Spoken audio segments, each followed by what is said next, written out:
¿Qué tal? Bienvenidos a Zona de Impacto. Está usted en Rompeviento Televisión por Internet, en donde estamos muy agradecidos con todos ustedes porque ya cumplimos 4 años de estar al aire y bueno, intentamos hacer un medio alternativo para usted y que pueda tener información adicional de lo que otros medios no se atreven a decir. Pues empezamos por supuesto con los resultados de las elecciones del pasado domingo 5 de junio, donde el PAN se quedó con 7 gubernaturas, el PRI con 5 y Morena dio la gran sorpresa, aunque no ganó ninguna de las gubernaturas, sí pudo mantener una presencia e incluso aumentar en casi un 50% su presencia en el Distrito Federal, en eso que se llamó la elección de los integrantes al constituyente para hacer la nueva constitución de la Ciudad de México.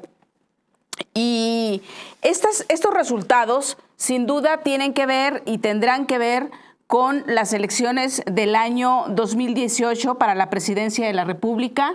El estado de Veracruz es uno de los estados que más interesan a los partidos políticos porque, como ya lo hemos dicho en otras ocasiones, es la segunda entidad con el mayor número de votos después del Estado de México.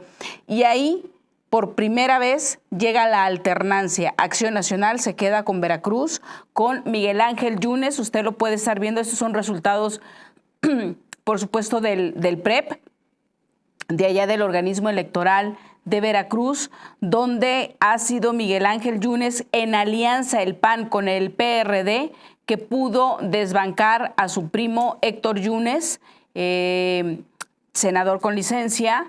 Y Morena quedó con un 26%, muy cercano a el PRI, quedó en tercios casi esa elección y Miguel Ángel Yunes queda finalmente con la gubernatura.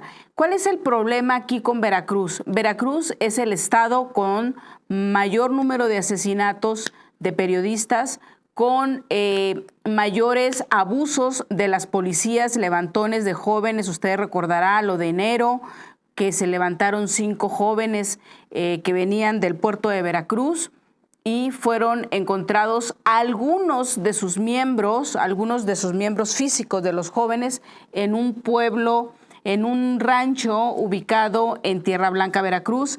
Es el estado de donde estuvo trabajando Nadia. Usted recordará a Nadia, esta muchachita que ya se va a cumplir 1 año de su asesinato en la colonia Narvarte.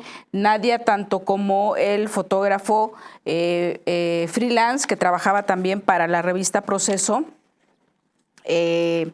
Él fue ejecutado, torturado junto con otras 4 jóvenes en la colonia Narvarte y ambos trabajaban también en el estado de Veracruz. Es Rubén Núñez, por supuesto, su nombre, fotógrafo. Por eso Veracruz es tan emblemático, porque ha sido uno de los estados, Rubén Espinosa, uno de los estados donde el abuso de las policías, donde el desvío de recursos por parte del gobernador Duarte ha sido una constante, ha sido uno de los peores gobiernos que ha tenido el PRI en alguna entidad, muy similar en cuanto a desvíos con su también de apellido Duarte, el gobernador de Chihuahua, quien también perdió y regresa nuevamente a manos del PAN con Javier Corral. Recordará usted a Javier Corral, diputado, senador, nuevamente senador, ahorita está de senador con licencia, pero bueno, ya ganó la elección en Chihuahua, donde estuvo gobernado en anteriores ocasiones por Acción Nacional con Francisco Barrio. Usted recordará aquel que fue encargado de la Secretaría de la Función Pública en la administración de Vicente Fox. Después pasó a ser embajador de México en Canadá. Tiene usted ahí los resultados electorales. El PAN ganó de una manera incontrovertible con Javier Corral. Javier Corral es una de las personas que más ha dado la batalla para acabar con la manipulación de los medios afines a los gobiernos. En este caso, él emprendió toda una campaña por allá de la segunda legislatura de Felipe Calderón, cuando la famosa ley Televisa, cuando en el Senado también se discutió, él ya como senador también la intentó contrarrestar, donde él ha pugnado por una libertad de los medios y se ha caracterizado por enfrentarse siempre a los gobiernos. Al propio Felipe Calderón lo cuestionó en su momento, de su propio partido. También ha estado cuestionando al señor Enrique Peña Nieto, presidente que surgió de las filas del PRI, y es una de las personas con mayor reconocimiento al interior de su partido, pero también quien ha sido hecho a un lado en diversas ocasiones por los dirigentes de su partido, justamente por esta confrontación que ha tenido, por estas denuncias que ha hecho de las acciones de los gobiernos federales. Finalmente, Javier Corral queda al frente de Chihuahua. Se habla por parte del PRI de que va a querer impugnar. Vamos a ver, tenemos por ahí la foto del candidato de Ciudad Juárez. Tengo entendido que es un candidato independiente, ¿no? De los pocos independientes. Recordará usted en el año 2015, cuando hubo elecciones locales, intermedias en algunos estados y para gobernador en otros, ganaron varios candidatos independientes. Ahora, en esta ocasión, únicamente hubo dos. Uno de ellos fue el candidato en Ciudad Juárez, independiente, se quedó con la ciudad, una de las ciudades consideradas como la de mayor peligro durante la administración de Felipe Calderón, y recordará usted a las muertes de Juárez. Ahí tiene usted al candidato ganador de la ciudad fronteriza de Ciudad Juárez, Chihuahua. Tan importante Ciudad Juárez porque recordará usted que allá cuando estaba el señor Benito Juárez, él instaló el gobierno en la propia ciudad, entonces es emblemática, allá se llevó los poderes de la nación. Vamos a ver un video del señor dirigente nacional del PRI, de Manlio Fabio Beltrones, quien estaba anunciando la tarde del 5 de junio, hablaba de la posibilidad de que el PRI se quedara con 9 de las 12 gubernaturas que estuvieron en juego. Vamos a escucharlo. Y lo decimos, que México decidió PRI, porque en las 10 entidades en donde nosotros podemos ya hablar de resultados y donde concluyó ya la elección, estamos más que seguros de que en 9 de ellos tenemos un triunfo o una alta posibilidad de triunfo, debido a que los resultados electorales nos hablan en muchas de las entidades en donde tenemos márgenes importantes que nos lo aseguran, y en otras más en donde tenemos los márgenes que hablan de una tendencia favorable por encima del margen de error. Beltrones Rivera estaba hablando ahí de la certeza. Él tenía la seguridad y su partido de que tenían 9 de las 12 gubernaturas ya en la bolsa. Estaban apenas cerrando los comicios. Eran pasadas de las 6 de la tarde del día domingo 5 de junio. Sin embargo, conforme fueron cayendo los resultados en el PREP, los votos, se dio cuenta que no era así. El PRI únicamente se quedó con 5, pero ya han anunciado que existen altas posibilidades de que impugnen algunas elecciones. ¿En dónde?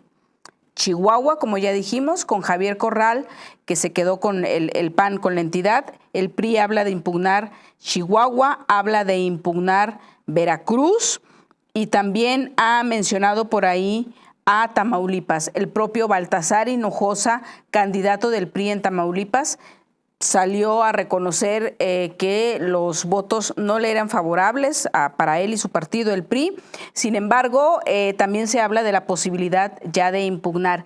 Le voy a mencionar los estados en los que el PAN ganó la gubernatura: Chihuahua, Durango, Tamaulipas, Aguascalientes, que la recupera, Puebla, que la mantiene, porque recordará usted que Rafael Moreno Valle, el actual gobernador, llegó en alianza con el PRD a la gubernatura de Puebla, PAN y PRD.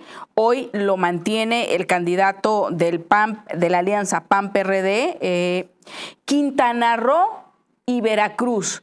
Los estados donde nunca había ganado el PAN son Tamaulipas, Durango, Quintana Roo y Veracruz.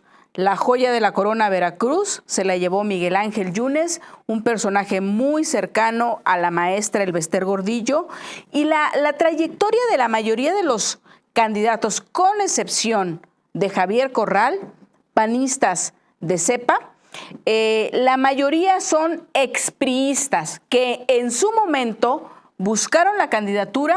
Por ejemplo, Rosa Saizpuro de Durango, el candidato del PAN y que hoy ganó las elecciones, hace 6 años se salió del PRI porque no fue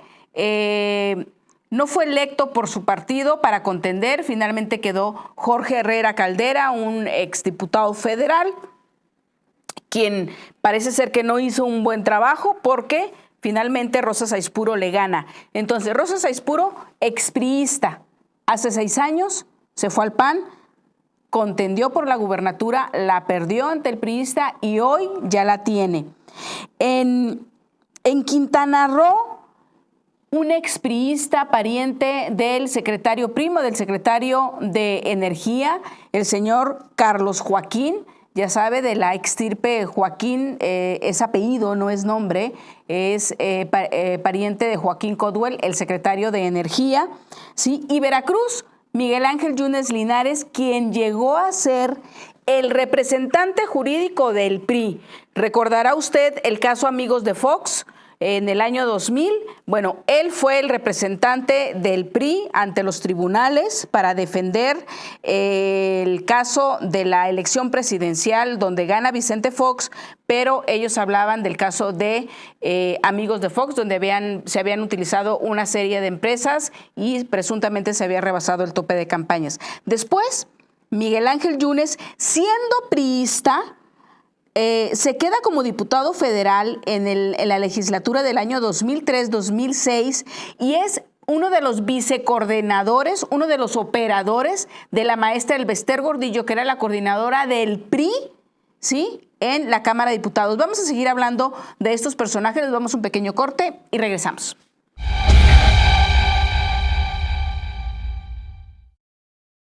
Seguramente ya conoces nuestra aplicación para dispositivos Apple. Ahora, puedes contarle a un amigo que ya tenemos la versión para Android. Coméntanos en Facebook. Síguenos en Twitter. Consulta nuestro canal de YouTube desde la aplicación. O contáctanos por correo electrónico. Descarga Rompeviento. Disponibles en App Store y Google Play Store. Curiosamente, la enorme literatura antropológica que hubo sobre Chiapas no sirvió para los diálogos de San Andrés, ¿no? Porque se enfocan en la costumbre, bueno, su idea de costumbre, los ritos, los viejitos, la fiesta, los cargos, etcétera, ¿no? Entonces, pues, por supuesto que tiene su importancia, pero lo principal no lo vieron, ¿no? No vieron cómo Chiapas de repente cambió en los años 70 con el descubrimiento del petróleo. No vieron la ganaderización de Chiapas, no vieron la militarización de Chiapas. Al enfocarse sobre la costumbre, los viejitos, los cargos, las fiestas, es como si para entender Estados Unidos tuvieron que mirar, analizar el Halloween, ¿no? Pues sí, es una cosita, pues, ¿no? Bueno, hablábamos hace un momento de Miguel Ángel Yunes Linares, quien fuera uno de los vicecoordinadores en la Cámara de Diputados, legislatura 2003-2006, con la entonces secretaria general del PRI, es decir, la maestra Elbester Gordillo. Cuando Elbester se va del partido, también Miguel Ángel Yunes se va. Recuerde usted que también uno de sus hijos llegó a ser presidente municipal por el PAN de Boca del Río, Veracruz. Bueno, pues hoy Miguel Ángel Yunes Linares ya se quedó con la gubernatura, encabezando el partido Acción Nacional. Por eso se hablaba mucho de que el pleito era entre los propios priistas, ¿no? Y que se conocían las mañas y de ahí la gran cantidad de guerra sucia que hubo. Ok, en el PRI, ¿quiénes ganaron en el PRI? Ganó el candidato de Tlaxcala, el señor Marco Antonio Mena. En Hidalgo, Omar Fayad, del que ya hemos hablado bastante. Oaxaca, Alejandro Murat, hijo del exgobernador Murat allá en Oaxaca y muy cercano colaborador del secretario de Gobernación Miguel Ángel Osorio Chong. En Zacatecas ganó Alejandro Tello con el PRI y en Sinaloa ganó uno de los familiares de la familia Coppel, que fue impulsado por el Partido Verde y fue en coordinación con el PRI, que llega a la gubernatura de Sinaloa. Finalmente le quitan a Maloba, que llegó por el PAN hace 6 años, la gubernatura.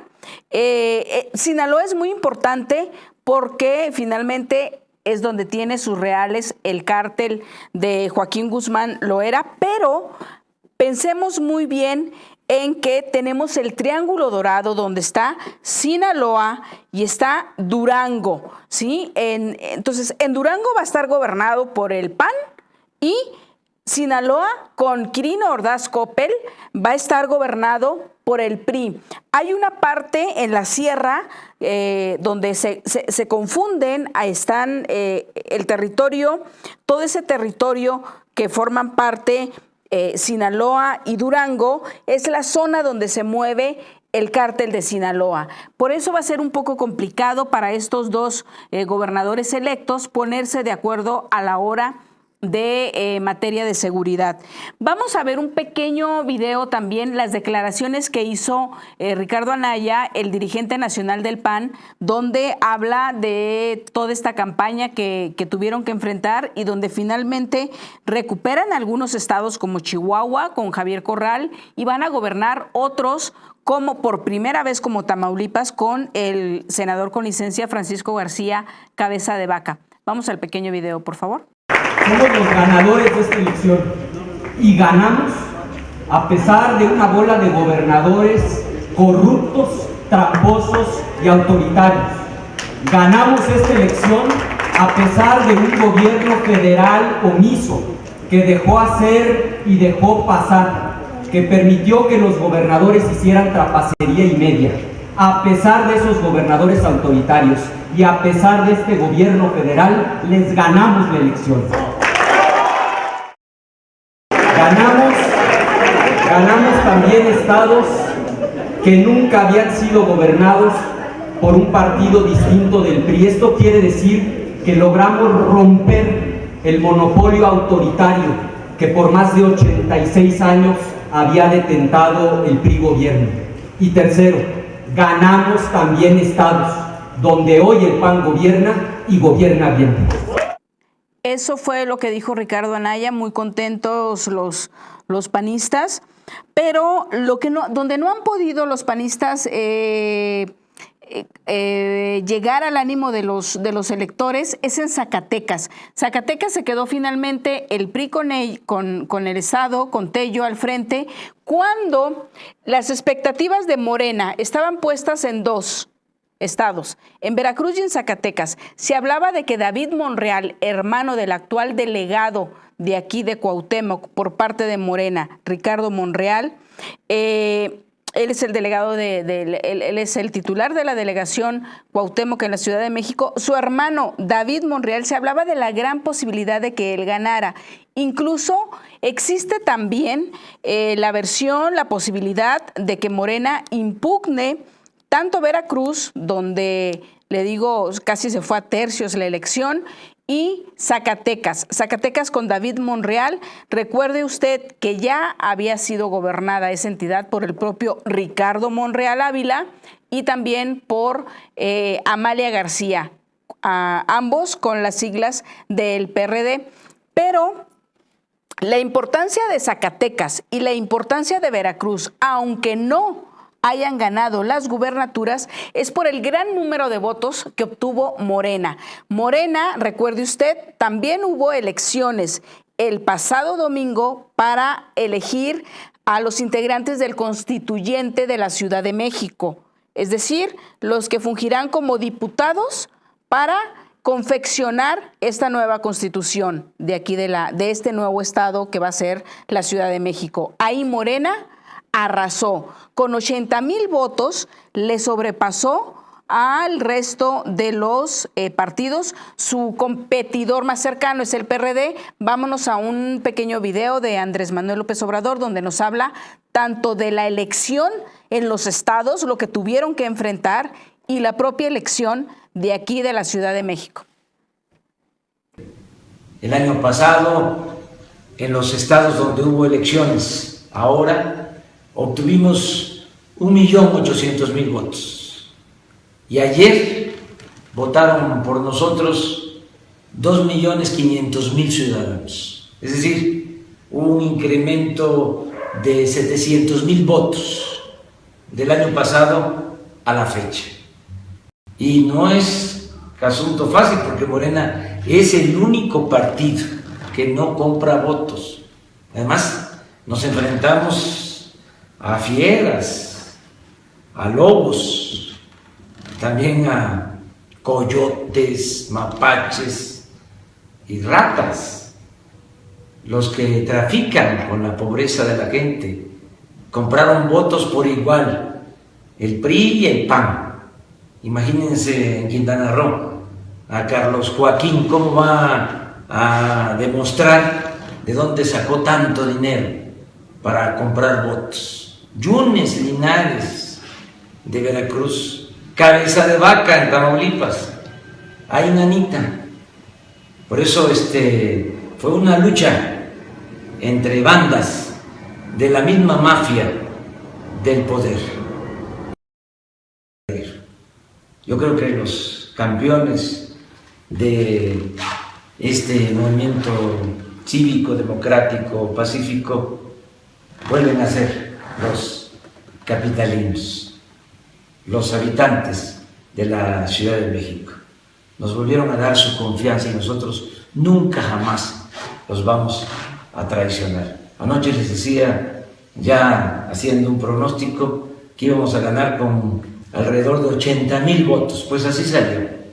Les ganamos, teníamos ya gobiernos, tenemos gobiernos en 5 delegaciones, ahora ganamos 4 más, 9, ganamos Iztacalco, ganamos la Miguel Hidalgo, que está gobernada por el PAN, ganamos Milpalta, esa es una delegación muy importante porque está llena de historia y está llena de cultura. Y ganamos Magdalena Contreras también. O sea que de las 16 delegaciones de la Ciudad de México, ganamos en 9. Morena es la primera fuerza política en la Ciudad de México. Bueno, usted ya escuchó, Andrés Manuel habla de que son los grandes triunfadores, su partido Morena, que tiene poco más de un año, son los grandes triunfadores en la Ciudad de México. Pero no hay que olvidar la gran cantidad de votos que obtuvieron, que llegaron a pelear, entraron verdaderamente en la contienda, pelearon Veracruz y pelearon Zacatecas. No se quedaron con ellas, pero la cantidad de votos hay que verla en función del 2018, un partido de reciente creación con un dirigente nacional que tiene tiene 2 contiendas presidenciales en las que estuvo y parece ser que se va a ir por la tercera. El PRI, el actual dirigente nacional del PRI, Manlio Fabio Beltrones, uno de sus enemigos políticos es justamente Andrés Manuel López Obrador. De ahí que hubiera resultado, bueno, era casi imposible que dejaran que ganara Veracruz o Zacatecas. Zacatecas considera Morena que ellos la ganaron y es probable que la impugnen. Veracruz, junto con el Estado de México, van a ser estados definitorios para el año 2018. Y ahí recuerde usted que la ascendencia de Andrés Manuel López Obrador es muy fuerte y tienen en contra los priistas, que de ahí es Enrique Peña Nieto, y lo dijo incluso el propio Manlio Fabio Beltrones, que tuvieron algunos elementos en contra en esta elección para su partido. Una de ellas fueron las reformas estructurales, porque aunque el PRI considera que eran necesarias, sabían que ahí ponían todo su capital político, porque en lo inmediato no iba a tener resultados. Se tendría uno que esperar varios años para que se vieran los beneficios supuestos que se están esperando de estas reformas. También habló Manlio Fabio Beltrones de las acciones de algunos dirigentes. Habló a nivel estatal y habló también a nivel federal. Aunque nunca se refirió en específico al señor Enrique Peña Nieto, el ánimo de la población sobre los actos de corrupción que han sido revelados por diversos medios de la pareja presidencial seguramente afectó en estas elecciones y afectará en el año 2018, sobre todo en el Estado de México, capital político que va a poder aprovechar Morena seguramente para las próximas elecciones presidenciales. De ahí la importancia de estos comicios, aunque el propio Enrique Peña Nieto nunca haya querido ver estas elecciones del pasado domingo como la antesala de la presidencial del 2018. Nos vemos un corte y regresamos con algo que trae hoy la revista Proceso y que tiene que ver con los recursos de los maestros. Regresamos.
En febrero del año 2013 fue detenida la maestra Elbester Gordillo, dirigente del CENTE, presidenta del CENTE, una nueva figura que ella misma creó después de que ya no podía ser reelecta como secretaria general de ese sindicato.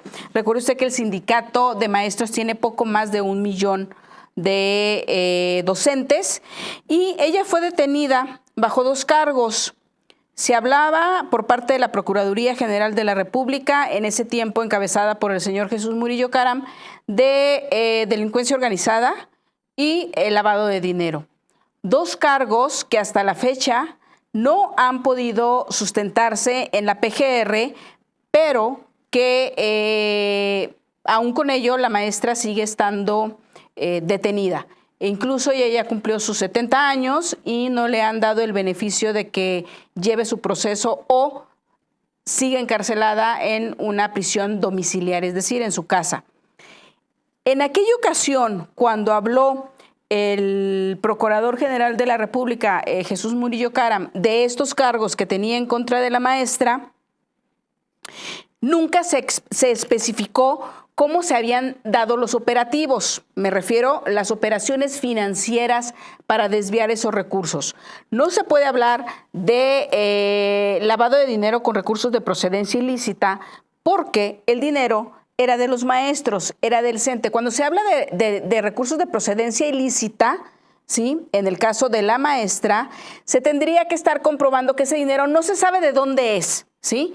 Pero en este caso, el dinero venía del CENTE. Por lo tanto, no era dinero ilegal y los propios integrantes del CENTE le habían autorizado a la maestra que hiciera uso de esos recursos, es decir, el secretario de Finanzas, ¿sí?, y otros integrantes del Comité Ejecutivo Nacional. De ahí que los 2 grandes delitos por los cuales se acusó a la maestra se les están cayendo. Sin embargo, hoy la revista Proceso trae otros elementos que pueden abonar a este caso. Mire, lo tiene usted ahí en pantalla. Antes de pasar a explicarles de qué se trata todo esto, vamos a hacer un breve resumen para que usted le pueda entender.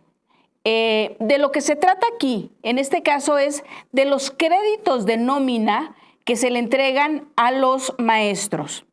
Cuando estaba Elbester Gordillo como dirigente del CENTE, hizo acuerdos con varias empresas crediticias, las llamadas SOFOMES, la Sociedad de Objeto Múltiple, y que no están reguladas por la Comisión Nacional Bancaria y de Valores. Las SOFOMES fueron creadas, estas nuevas figuras, por el entonces secretario de Hacienda, el señor Francisco Gil Díaz, durante el sexenio de Vicente Fox. Estas SOFOMES son una especie de bancos, ¿sí?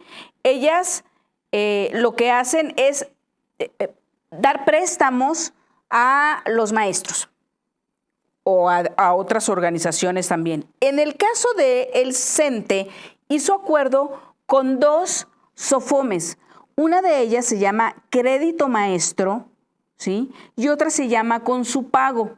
Estas lo que hacían era, y lo que todavía hacen, es prestarle al maestro dinero, ¿sí? Pero lo hacen bajo la nómina, es decir, estas empresas crediticias hacen un acuerdo con el CENTE autoriza que ellos hagan negocios con sus afiliados, es decir, con los maestros, y le avisa a la Secretaría de Hacienda. Si el CENTE no avisa, la Secretaría de Hacienda no puede permitir que entren esas empresas crediticias, ¿ok?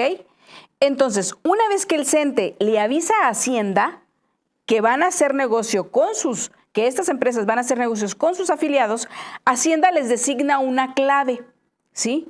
¿Qué hace la empresa? La empresa, un ejemplo, le presta 80,000 pesos sin mayores requisitos a los maestros. Me refiero a mayores requisitos a diferencia de un banco, de Bancomer, Santander, el que sea, un banco común y corriente, a la hora de de entregarte un préstamo, te hace te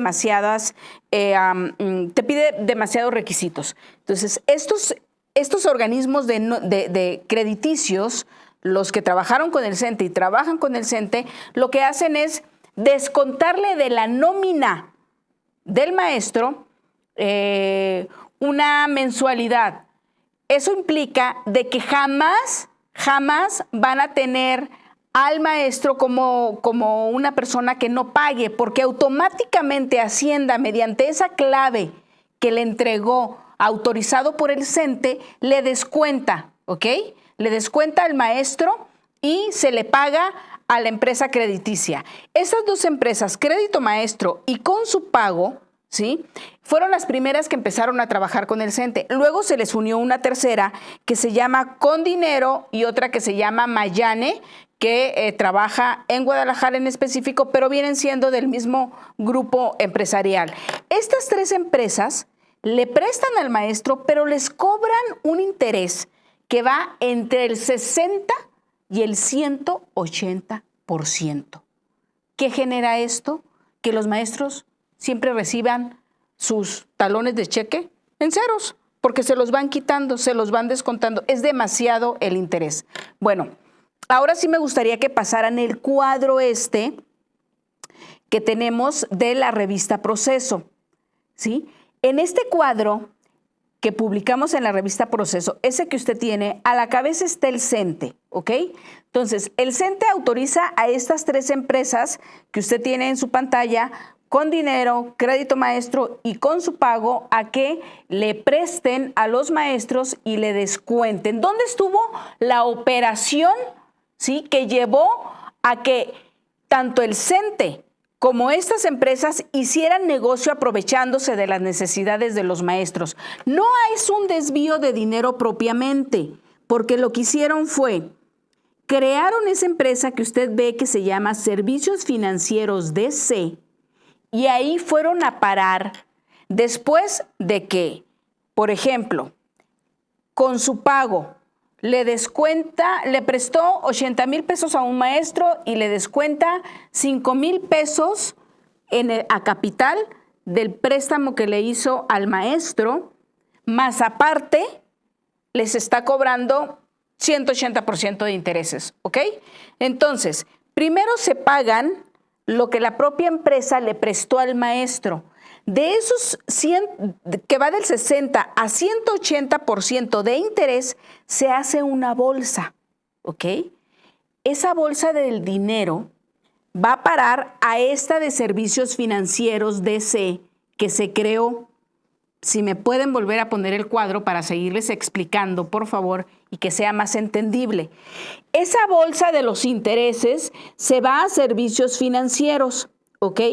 Después, Servicios Financieros le factura a Con Dinero, a Crédito Maestro y a Con Su Pago por unos servicios que nunca se dieron, son inexistentes. Y entonces, cada una de estas tres empresas le paga a Servicios Financieros por esos supuestos servicios o asesorías que nunca se dieron, pero en realidad es para tener el justificante de que hay una factura y lo que en realidad mandan ahí son esos intereses que le cobran a los maestros, que en términos coloquiales se llama agiotismo, ¿sí? O sea, es un abuso.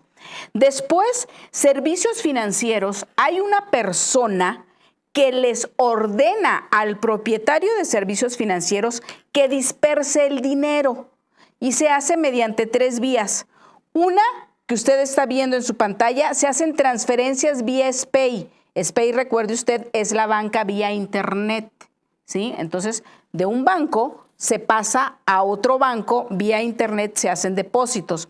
Servicios Financieros, que tenía su banco ICSE, le depositaba vía SPEI, vía internet a Santander, ¿sí? Le daba una cierta cantidad de dinero a nombre de este personaje que usted ve en su pantalla, José Manuel Díaz Flores, a Martínez Ríos, a Jaime González Carola, a Juan González Pérez. Todas esas son transferencias vía SPEI.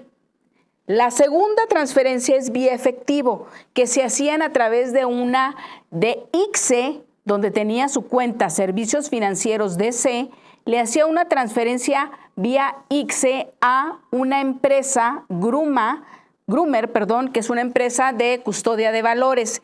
Y luego esa empresa, Grumer, llevaba el dinero en efectivo a una calle que se llama Avenida de las Fuentes, en el número 170, donde están las oficinas del señor que usted ve en su pantalla de nombre Pedro Ramírez Campuzano. ¿Ok? Eso era en efectivo. Y una tercera transferencia eran transferencias al extranjero a 3 empresas. 2 empresas que están en Texas, una se llama Pineapple Holding y otra Goat Enterprise, y una tercera ubicada en Holanda que es Sebet Temple Corporation, ¿sí? Esas son las 3 maneras en que se dispersaba el dinero por parte de esta empresa fantasma llamada Servicios Financieros DC, que lo que dispersaba era la gran cantidad de intereses que se le cobran a los maestros, ¿sí? Pero usted va a ver después, en el siguiente segmento, vamos a ver quién más se beneficiaba de estos recursos y por qué el gobierno federal sigue permitiendo que esto ocurra. Porque de esos, entre ese 80% de intereses que se cobran al maestro, un porcentaje va, obviamente, para los que ganan, que son las empresas crediticias que prestan el dinero, otra para los nombres que usted vio ahí en el esquema, otras para empresas de la maestra, otras para líderes seccionales del CENTE y otras para la Secretaría de Educación Pública. De ahí que el gobierno federal también se estuvo beneficiando de estos descuentos que se le hacían a los maestros con este cobro de intereses, que es un verdadero abuso en contra de los docentes. Nos vamos a ir a un corte y en el último segmento vamos a explicar quiénes son los personajes beneficiados y cómo operaba esta dispersión de dinero.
Durante mucho tiempo nos dijeron que Joaquín Guzmán Loera era el traficante más peligroso del mundo y era casi, lo ubicaban como tan peligroso como Bin Laden. Joaquín Guzmán Loera lleva meses en prisión, pero el cártel de Sinaloa es identificado como dueño de muchas de las embarcaciones que navegan los mares día y noche traficando cocaína. Dueños. Son dueños de esas embarcaciones, tienen sus propias compañías importadoras, exportadoras, operan desde muchos puertos, no solo de México, no solo controlan la parte de la ruta Asia-Pacífico. Y tan grave es este problema como el hecho de que ahora los cárteles mexicanos cobran derecho de piso a organizaciones criminales por el uso de mares.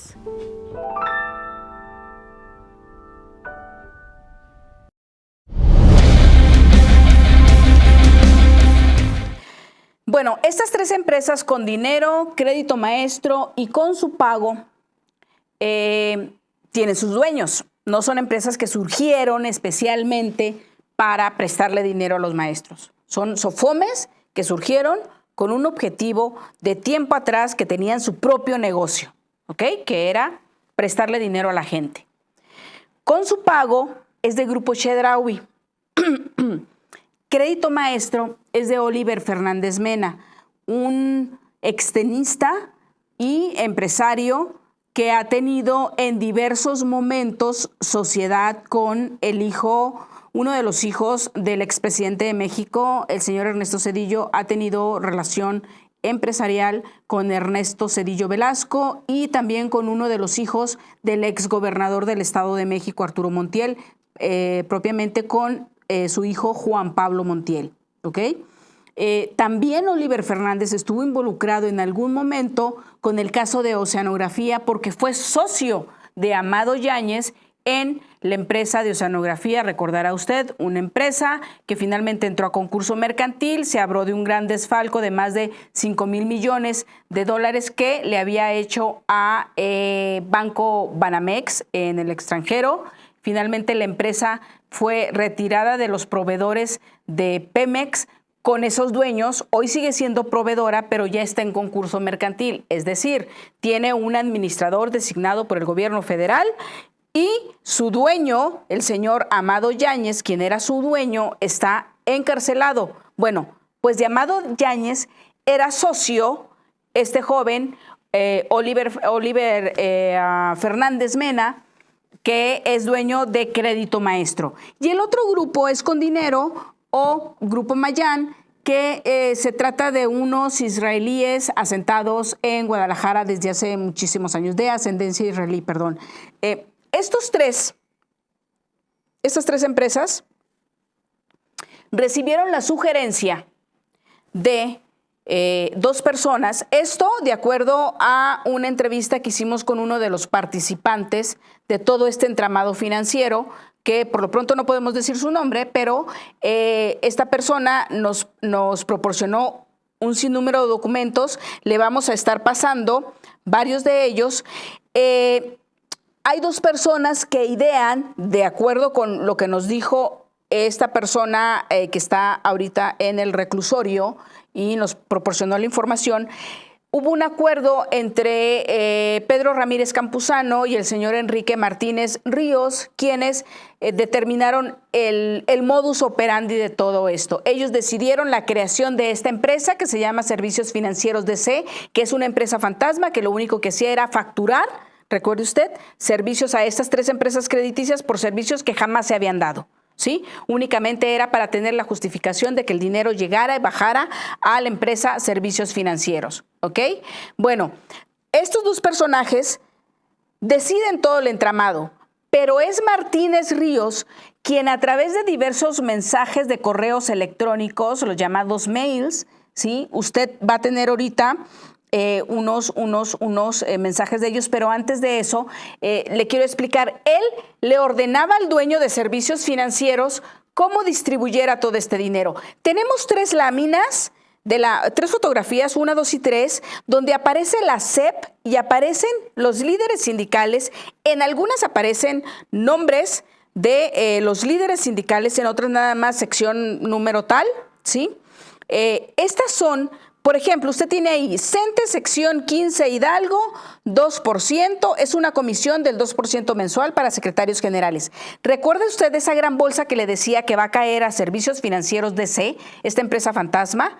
Bueno, de esos 180% de interés que le cobraban a los maestros, el 2% que usted puede ver ahí era para pagarle a los líderes seccionales, y lo que usted ve subrayado es Secretaría de Educación Pública. Ese es un documento de febrero del año 2010. Para que pueda usted entender, eso es lo que le pagaron por los créditos que se dieron a la empresa, que la empresa con su pago de Grupo Chedraui entregó a los maestros.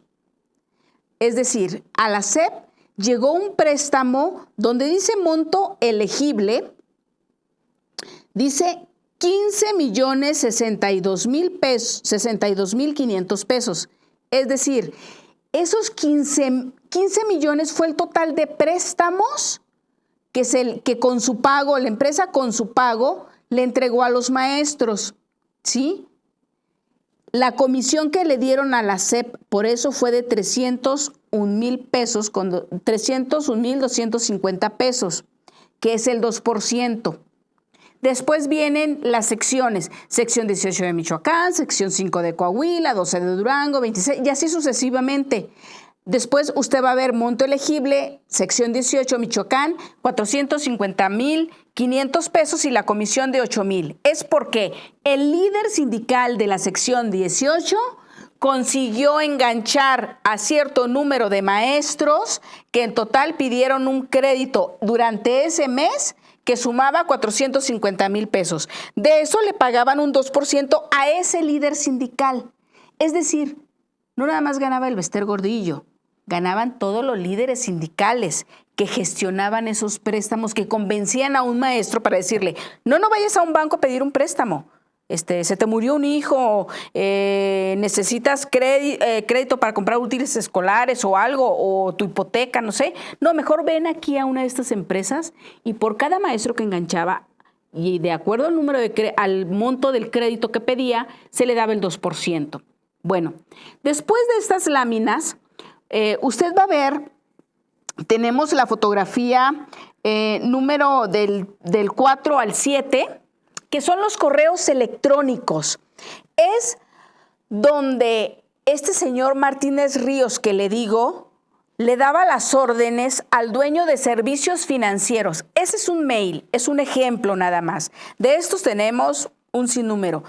Es del día 19 de octubre del año 2010 a las 2:35 de la tarde se le enviaron y luego le ponen: te envío la nueva dirección para enviar los 5 millones y algo adicional que te haré llegar, por favor, a qué dirección te la envío, etcétera, etcétera, etcétera.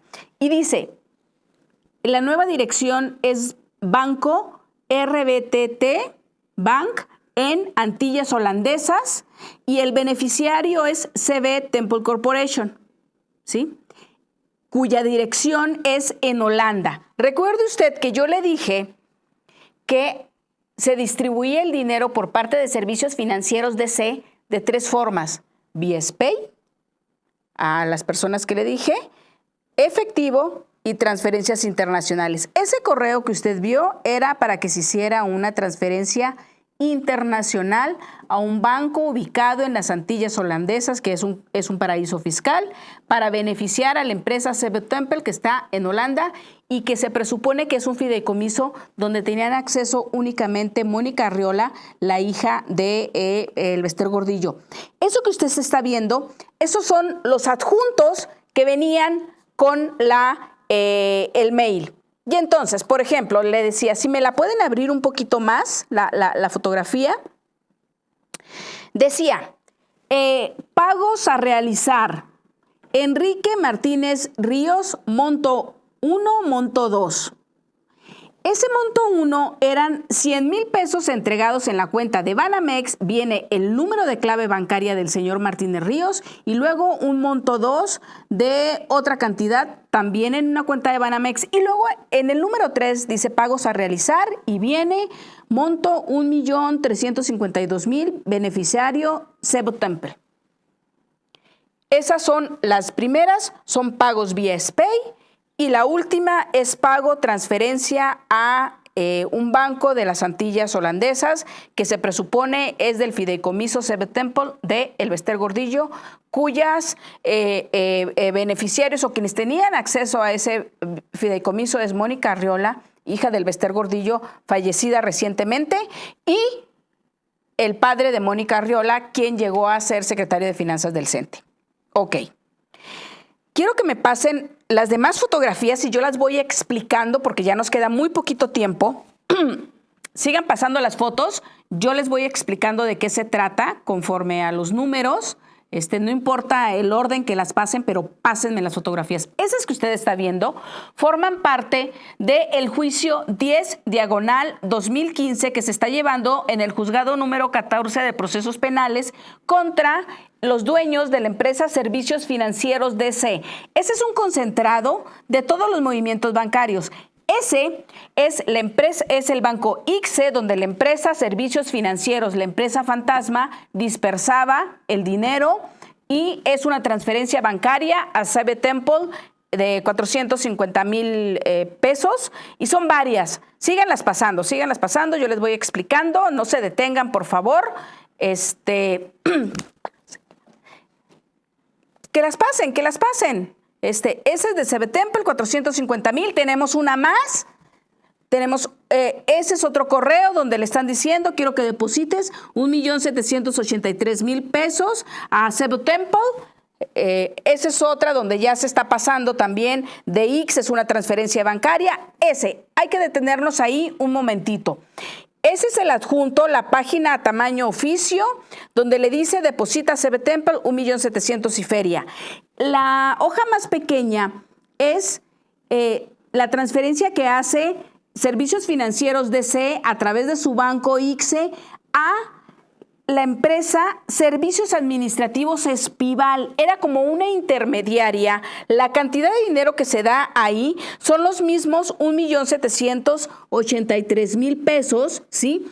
Porque Servicios Administrativos Espival, a su vez, luego mandaba a CB Temple en el banco que está en Antillas Holandesas. Bueno, usted tiene ahí todos los correos. La revista Proceso trae un amplio reportaje de todo esto, de los montos. El personaje de nombre José Manuel Díaz Flores, que tenía su cuenta en Santander, es uno de los que hoy está detenido. Fue detenido también junto con la maestra. Está llevando su juicio en el reclusorio Oriente, si mal no recuerdo. Él está ahí detenido y acusado por operaciones con recursos de procedencia ilícita. Este esquema de operación, la Procuraduría General de la República no lo había dado a conocer. Hoy nosotros se los estamos dando a conocer cómo operaba. Todo está sustentado con documentos de los bancos, transferencias bancarias, correos electrónicos que se entregaban y bueno, no sabemos qué va a pasar con este proceso que se está llevando a cabo, porque este proceso no forma parte de los delitos por los cuales se está acusando a Elbester Gordillo. Este es un proceso que se lleva aparte en contra de la empresa Servicios Financieros DC y sus propietarios. El juez número 14 ha dicho que a los beneficiarios de estos recursos no los va a mandar llamar porque no tienen relación. Pero bueno, vamos a ver qué pasa con esto. Nos vamos, se acabó el tiempo. Muchas gracias por haber estado con nosotros. Recuerde, estuvo usted en Zona de Impacto, aquí en Rompeviento, Televisión por Internet.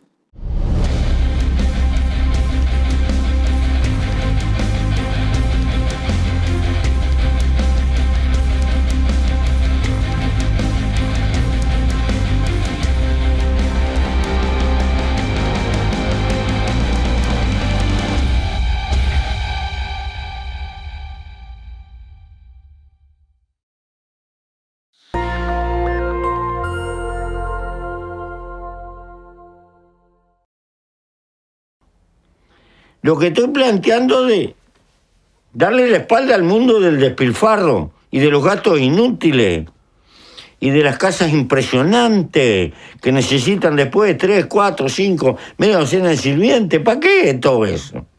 ¿Para qué? No se precisa.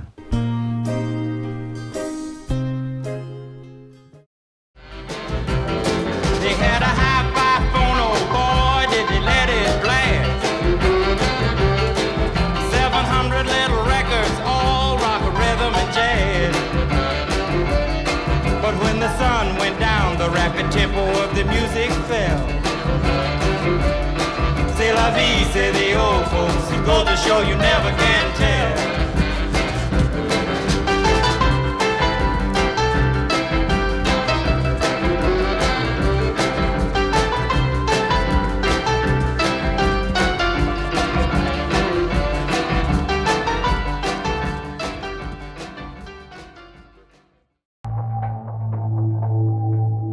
Quiero invitarlos a la obra de teatro El hombre que se convirtió en pistola, una dirección de Saúl Meléndez y dramaturgia de un servidor. Estamos en el Teatro del Granero, los jueves y los viernes a las 8 de la noche, los sábados a las 7 y los domingos a las 6. Véngase a ver teatro con nosotros.